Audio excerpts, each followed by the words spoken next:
What President Kennedy said was, we choose to go to the moon and do other things, not because it's easy, but because it's hard. The cost of failure is much higher than the cost of scrubbing. We have an obligation to get this right. This is a whole new vehicle, a whole new technology, a whole new purpose of going back to the moon in preparation to go to Mars. And yes, it's hard. The countdown to T-0 starts approximately 2 days before launch. Teams inside the Launch Control Center have been working around the clock, powering up each section of the rocket and configuring the launch pad to support the 8.8 million pounds of thrust our moon rocket will generate at liftoff. It is a new creation. It is a new rocket and a new spacecraft to send humans to the moon on the very next flight. Today, we make history.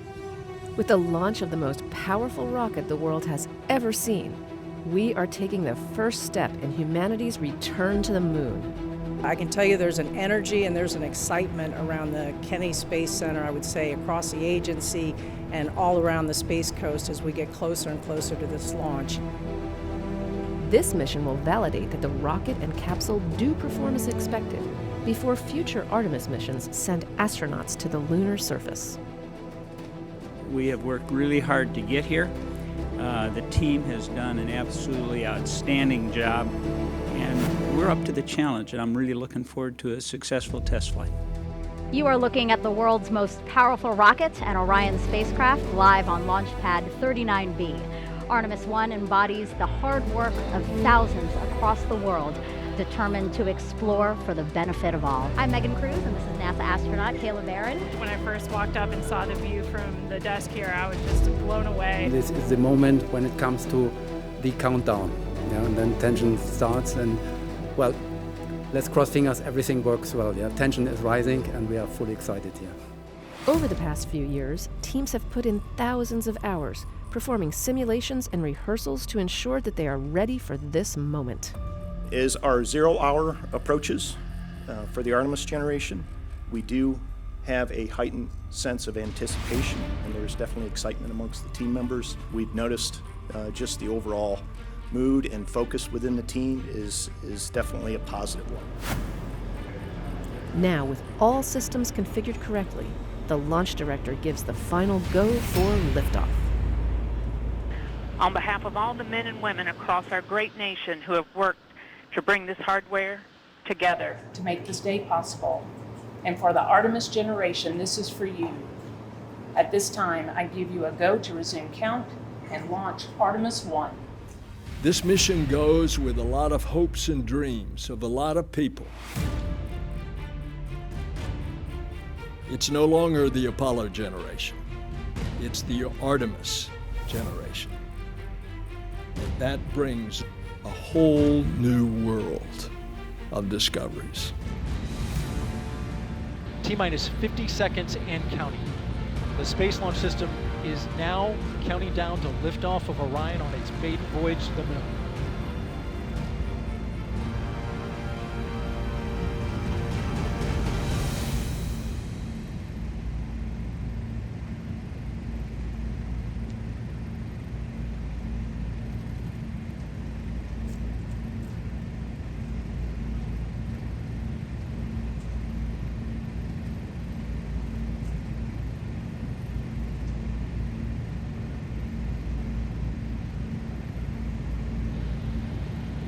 And here we go. 10. Hydrogen burn-off igniters initiate. 7, 6, 5. 4-stage engine start. 3, 2, 1. And liftoff of Artemis 1. We rise together back to the moon and beyond.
if you're just joining us, welcome to NASA's Kennedy Space Center, where we just watched Artemis 1 launch, our first step towards our next adventure into deep space. With Orion off the ground, Mission Control in Houston takes the reins.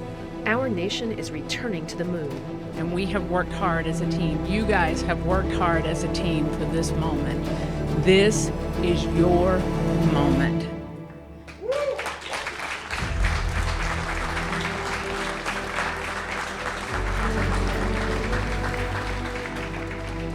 It is not by chance that you are here today. So I want you to look around at this team and know that you have earned it. You have earned your place in the room. You have earned this moment. You have earned your place in history. The successful launch of SLS is just the beginning. Orion will spend the next several weeks journeying around the moon, sending flight data back to teams here on Earth for real-time analysis.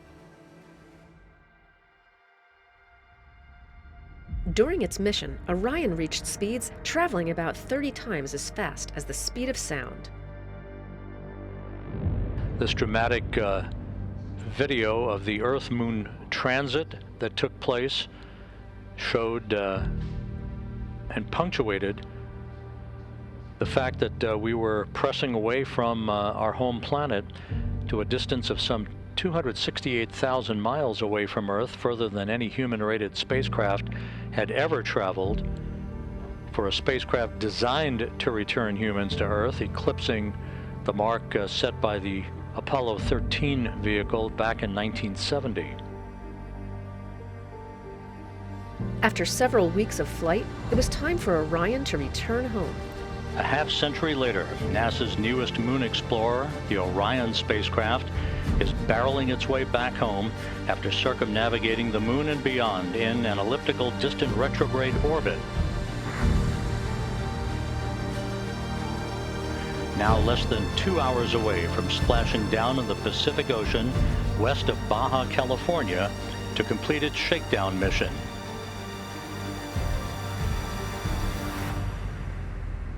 Like the Apollo missions of the past, Orion will have to endure incredibly high temperatures during re-entry of Earth's atmosphere.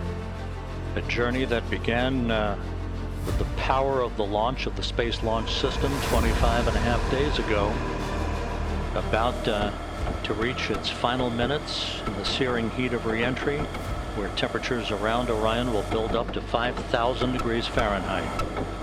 While re-entering Earth's atmosphere, the spacecraft slowed to about 300 miles per hour.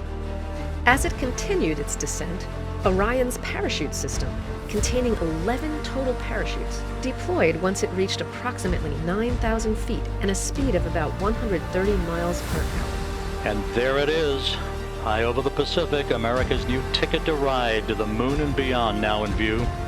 Orion under its chutes descending towards splashdown.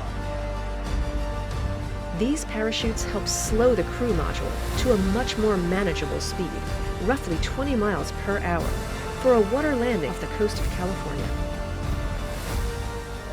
Splashdown.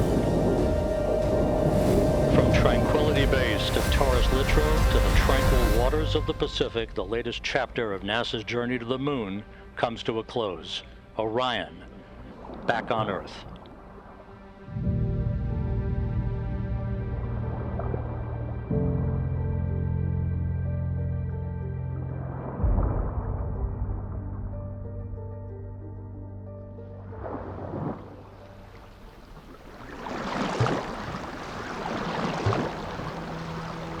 We've got a perfect view, a front row seat to the Orion splashdown. And it's simply beautiful out here. That is a human-rated capsule that went around the moon and returned and is now in the Pacific Ocean. I think I can speak for the whole dive team that we're honored to be part of history and to be part of something so monumentous, and just ready and excited to go out and do this. When Orion was deemed safe to approach, team members jumped into the water and attached hardware that steadied the capsule. What we do at NASA really is all about collaborations, and the collaborations that we've had with the Department of Defense in particular over the past many years, their hard work and their dedication as they went through a great deal of planning, hardware development and processes, and a lot of practicing to get to this point and make it look easy. And that team, made of a combination of NASA and Department of Defense personnel, has put in years of work to make sure that they were ready. Melissa Jones, the recovery director, just came from outside the ship's control center where she was monitoring and, of course, managing her team in the midst of this recovery. So, Melissa, thank you for being here. Thank you for having me. It's been a long time coming. We've been working this mission for a while, and we've done a ton of training. And every time you do training with a mock-up capsule, you don't have any of that. You don't have parachutes. You don't hear it coming back to the atmosphere, the sonic booms and all that kind of stuff. And today that actually happened. It's just amazing.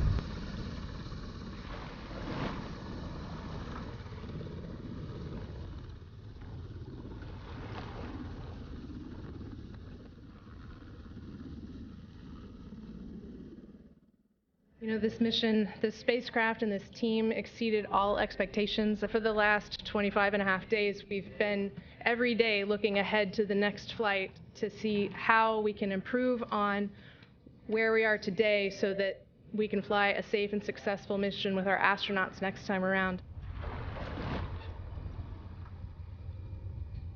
Once stabilized, the team secured the spacecraft with hardware and rope assemblies and towed it to the Navy ship. The dive team then connected Orion to a series of ropes from inside the back of the ship, known as the well deck, to safely and securely pull the capsule inside.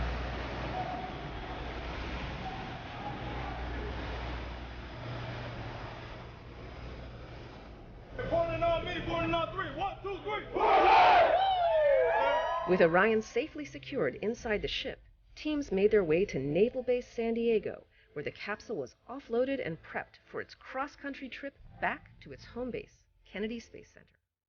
This is really the start of a campaign of several missions to get humans back to the moon and beyond to Mars. So there's still a lot to be done, and this is just the beginning. Kennedy just stunned everybody with the Apollo generation. I believe that this nation should commit itself to achieving the goal before this decade is out. And said that we were going to achieve what we thought was impossible. Of landing a man on the moon and returning him safely to the Earth. Many things have happened since, but we knew we were going back. This is the program of going back to the moon to learn, to live, to invent, to create in order to explore beyond. So it's a new day.